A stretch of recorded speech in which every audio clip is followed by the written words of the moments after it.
now at 11, storm aftermath. The historic rain may finally be out, but the impacts are still very real in parts of the Bay Area. Flooding is still causing big headaches for drivers at this hour. Good morning and thanks for joining us for our midday newscast. I'm Sierra Johnson. And I'm Chris Sanchez. Oh, the storm is certainly one for the history books. You should see the totals. After more than 36 hours of nonstop rain in parts of the Bay Area, the system is finally starting to move on. Storm Ranger has been scanning the skies since this event started, and there is still green on the radar, but a lot less of it than what we've seen over the weekend.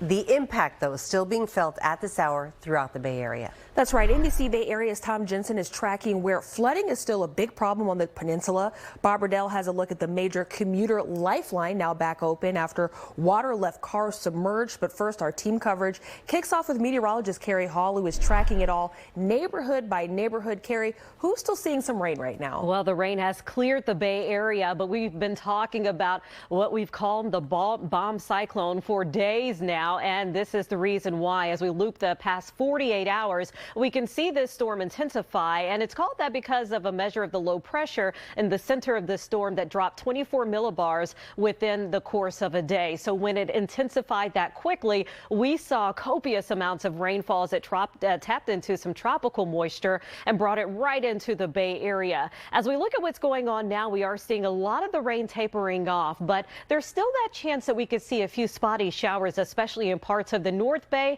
as well as some other parts of the Bay Area by the next couple of hours. But yes, take a look at these rainfall totals. All of this had to go somewhere, and when it flowed down from Mount Tam, it went into a lot of those valleys and creeks, and it caused a lot of flooding. In Santa Rosa, we had over 8.5 inches of rain. Oakland Hills had more than 7 inches of rain. Concord reaching over 6 inches of rain, and the Santa Cruz Mountains getting over 10 inches of rain. Take a look at Kentfield. Nearly 15 inches of rain there. That was on top of some rain that we had last week as well. Yountville measuring nearly 10 inches of rain. Mount Diablo over 8.5. Livermore, very impressive there with over 4 inches of rain and almost 2 inches of rain in San Jose. And Thom Jensen is now live with us to show us the impact that all of this rain had in Millbrae. Well, flooding still here on Millbrae Avenue. This is the Millbrae Avenue right as it goes on to Highway 101, and people have been obeying the traffic stops, the closures on the on and off ramps, but not on Millbrae Avenue for at least 10 hours until the sheriff's deputy, or 12 hours till the sheriff's deputy finally showed up. But until then, people were really just blasting through here, and some people getting stuck and learning a very expensive lesson.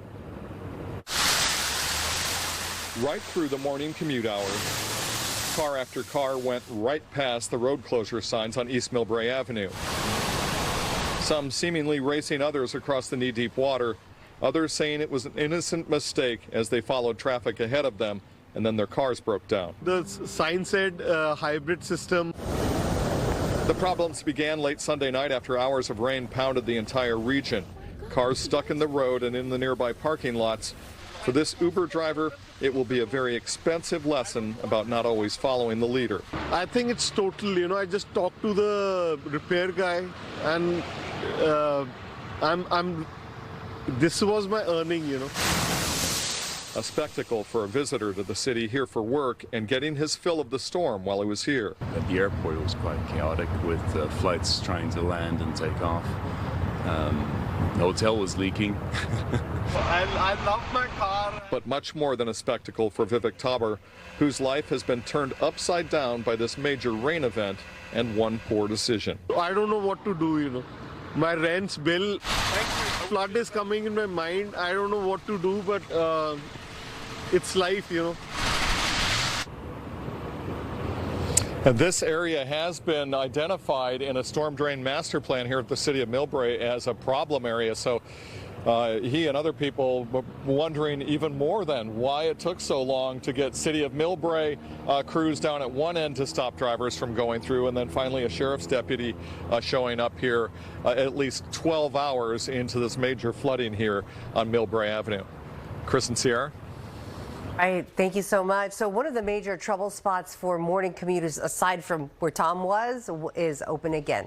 Yeah, CHP has reopened all lanes of 880 in Fremont after the road flooded overnight. NBC Bay Area's Bob Redell joins us live. And Bob, several people became stranded for hours when they tried to drive through that water. Correct. Fortunately, no one was hurt. Everyone is on their way. But this is a reminder, Chris and Sierra, do not try to drive through standing water. You can see what I'm talking about in this video from overnight. By our account, 10 cars got stuck and stalled overnight in both directions of 880 near Thornton Avenue.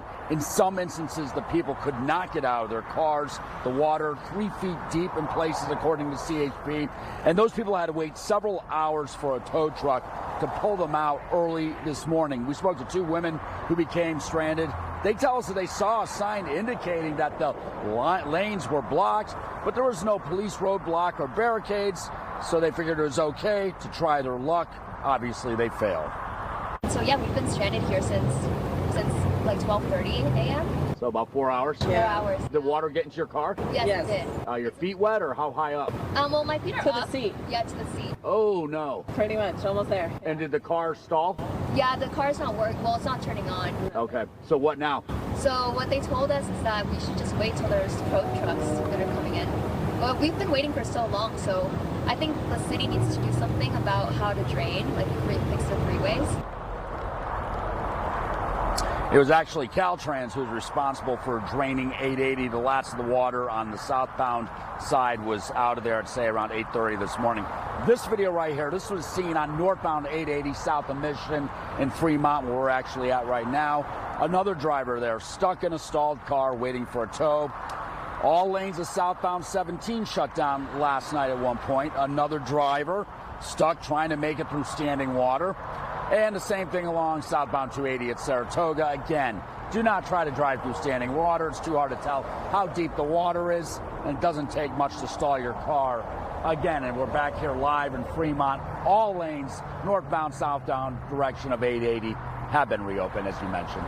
Reporting live here in Fremont, Bob Redell, NBC Bay Area News. Thank you. Well, flooding also shut down Highway 87 southbound in San Jose for several hours last night. This is video taken just north of Julian. You can see it brought traffic to a standstill a little before 11 last night. Lanes reopened early this morning. Oh, this storm triggered a round of power outages. This is the look at the current PG&E outage map. At last check, about 68,000 customers across the Bay Area are still without power, but the utility does say that as of last night, about 2/3 of the outages during the storm were resolved.